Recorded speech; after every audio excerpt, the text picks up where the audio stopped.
Talking about a hidden gem. Ready to wreak havoc with our very existence. Who or what prowls the halls of Empire State University after dark? None other than the master of illusion himself, the menacing Mysterio! The tablet of order and chaos. Selling you on the black market is gonna make me a mint. Good, you can use a mint. I can smell your breath from here. Spider-Man? After the OK Ultimate Spider-Man and the disappointing Web of Shadows, it was time to proceed to Shattered Dimensions. And sorry for spoiling my verdict already, but I really enjoyed this one. Shattered Dimensions starts with the amazing Spider-Man who is suddenly contacted by Madame Web. She is telling him about a great danger. Mysterio has captured the Tablet of Chaos and Order, but during the fight it is shattered into many small parts, which affects other dimensions as well. The Spider-Mans of 4 dimensions now have to find every piece of the tablet and fight the enemies, which have found the pieces, and harbor now more power than ever before. If that sounds familiar, it's because you have probably heard of a similar story in the Spider-Verse movies. I have only watched the first one, but I also quite enjoyed that one too. Hey. Okay, then.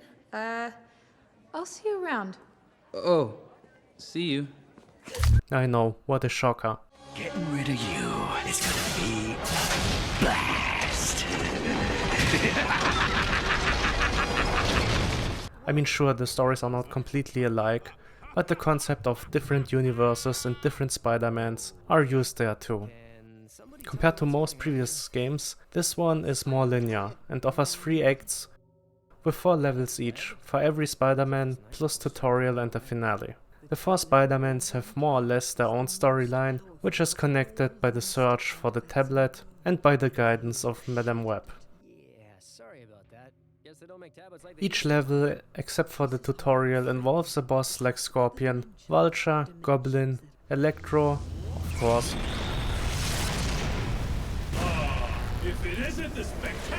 Sandman and many more. The levels and dimensions all feel pretty different and keep the gameplay fresh. While the levels can be completed rather quickly, I spent quite some time to complete all the challenges and find all the spider emblems and hidden spiders. Or at least I tried. Yes, there are quite a bit of challenges, which can be completed and unlock more upgrades and suits, which can be bought with points. This also gives the player more replay value, and it might be that I come back and play it once again to unlock everything, including trophies, as I had quite some fun. I want to dive a bit more into the story, because it's actually a bit of a highlight for me. As I mentioned before, there are basically plotlines for each dimension. North Spider-Man, for example, is looking for the murderer of his uncle, and the gangsters which employed him. In that dimension, the Vulture is a cannibal and actually ate Uncle Ben, which is pretty messed up. He is part of a gang which is led by Norman Osborn, who is a sideshow freak of monstrous proportions, and then turned into a mob boss, who also employs Hammerhead. It's pretty well made and probably my favorite dimension in regards to story and gameplay. Then there's also 2099 Spider-Man Miguel O'Hara, who is fighting a robot hobgoblin and mutated Scorpion until he reaches a female Doc Ock, which is the cause for these experiments. While Noir Spider-Man is pretty serious and doesn't make many jokes, Miguel is probably the quippiest and self-aware version. That can't be good. Kron Stone. I didn't even like this guy when he was human. You didn't say the magic word. May I please have the... He almost feels like a parody of a superhero, but is likable enough. Amazing Spider-Man is kind of mediocre. Maybe it's just because I played the other Spider-Man games before, or because the other Spider-Mans in this game are more interesting, but I thought it was just kind of okay. I also enjoyed the bosses here the least. The story also feels a bit random, and I'm not quite sure how these are supposed to be connected, as it starts with Kraven in the jungle, then goes to Sandman in a sand construction site or something like that, and then another giant construction site with the Juggernaut.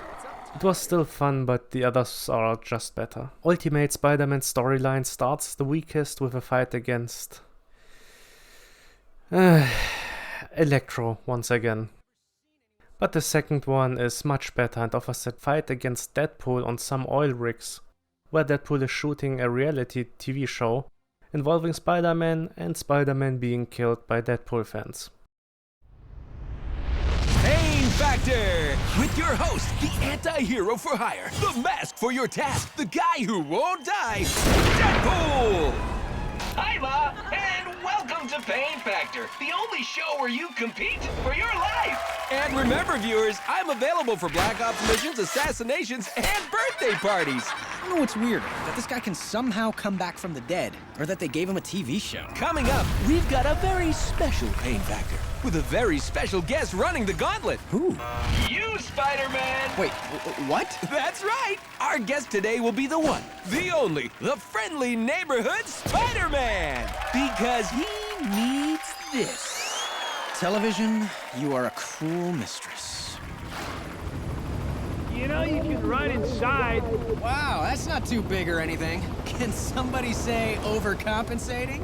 Spidey! Can I call you Spidey? Hey, thanks so much for being part of our little webisode. Cause you shoot the web. Okay, hey, can I get you anything before we start? Soda, bottled water? How about the fragment? Okay, good one. Okay, here we go. Picture up in 3, 2, and... Welcome, welcome, welcome to Pain Factor! Is there a mute button for him? When you pause the mission, Deadpool actually comments on it, which is beautiful and shows some heart and love to details in this game. You're pausing on me? You're pausing on me? Well, I'm the only one here. Who do you think you're pausing on? Right, go ahead and pause whenever it's convenient for you.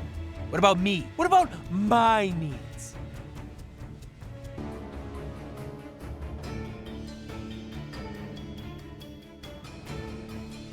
Okay, Bear walks into a bar, says, "I'll have a lime and soda."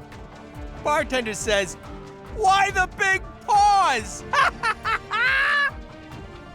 The last fight against Carnage is also kind of cool, as I really like Carnage. The final mission just rounds up the story and is fine, even though I didn't like the gameplay. Too much in that mission. Nice transition. Hey, that rhymed. Overall, the gameplay is pretty fun though. You start as a basic Spider-Man in whichever dimension you are, but you can upgrade with XP you earn in fights and by collecting hidden spiders and spider emblems. Each Spider-Man controls a bit different. 2099 is focusing on speed, Ultimate is fighting large groups of enemies at once, Amazing Spider-Man is a standard Spider-Man, and Noir is focusing more on stealth. Direct confrontation usually leads to a game over with him, except in the scripted sequences, which is a bit odd. But I like the stealth gameplay probably the most, as it feels very different. As Noir you have to stay in the shadows, the screen turns black and white when you're hidden, and you can use various takedowns to mix things up. If you want, you can get through these levels quickly, but I usually needed a bit as I was looking for all the collectibles and wanted to complete all the challenges in the web of, well, challenges. These challenges are also quite varied. You have to achieve certain things like beating a specific group of enemies in a time limit or reach a certain spot in the level. There are also non-time specific challenges, like beating a specific number of enemies or using a move a number of times. Beating the boss, which is mandatory in the missions, is also a challenge. The hidden spiders and collecting most of the spider emblems is also a challenge. These challenges are well structured, fun, and can be achieved mostly quite easily, but you have to focus on them. With each unlocked challenge you will also unlock information about the challenges around that one. The completed challenge also unlocks new abilities and you earn more XP, which can be used for new and improved moves, upgrades for health, special abilities and bonus costumes.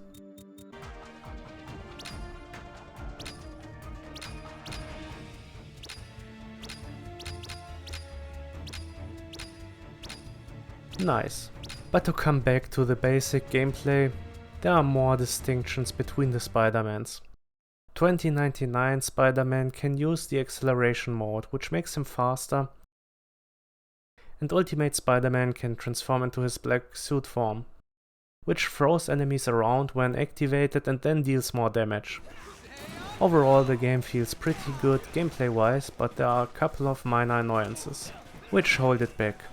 For one, I encountered a couple of bugs, especially as Ultimate Spider-Man. I defeated a bunch of enemies in a locked up area, but the door doesn't unlock sometimes for what feels like a minute or even longer. And when I defeated, well, Electro, the end cutscene didn't play properly. And at least one cutscene was skipped by me because it didn't really work and looked like it stuck. Also, the gameplay gets a bit repetitive towards the end. It doesn't really get annoying, but it gets a bit tedious towards the end, especially when you play on the harder difficulty, as the enemies become quite spongy punching bags. Not sure if this also affects the bosses, which you can beat up in first person. But overall, I liked it quite a bit, and I might get back to it to complete even more of the challenges and earn some more of these sweet trophies, as I mentioned before. You can also play through the missions in 3 difficulties and unlock figurines, comic and concept art, which is always cool. You also unlock character bios with each level, and each bonus costume has a text, which describes the context in which the costume was used. While the game is quite old, it was released on PS3 and Xbox 360 after all, it still looks actually quite good. Sure, the resolution could be better, but the art style is great in all dimensions. Only the Amazing Spider-Man suffers a bit from some bland environments. Noah is once again the most interesting one in style, as the enemies look like 1930s mobsters. The lighting, which is mostly black and white, is really cool, and the bosses are quite sinister and creepy. 2099 looks also interesting with its sci-fi setting and offers a lot of details. And Ultimate Spider-Man looks the most like a comic book, with its vibrant and colorful settings.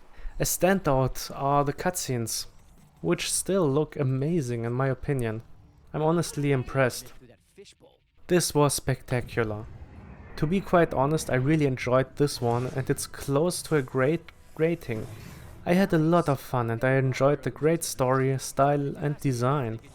After Whip of Shadows felt a bit tired, this was more than a breath of fresh air. Some annoying bugs and repetitiveness hold it back a bit, but I will still give Spider-Man Shattered Dimensions an 8.5 out of 10, because it's very close to a 9. And honestly, I'm looking really forward to the next one. By the way, I was looking for an app similar to Letterboxd, but for games. So I'm using Stash.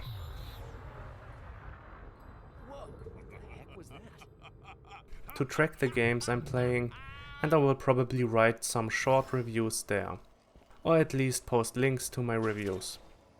Let me know if you have another app which might be better in the comments, or you can just follow me there if you like.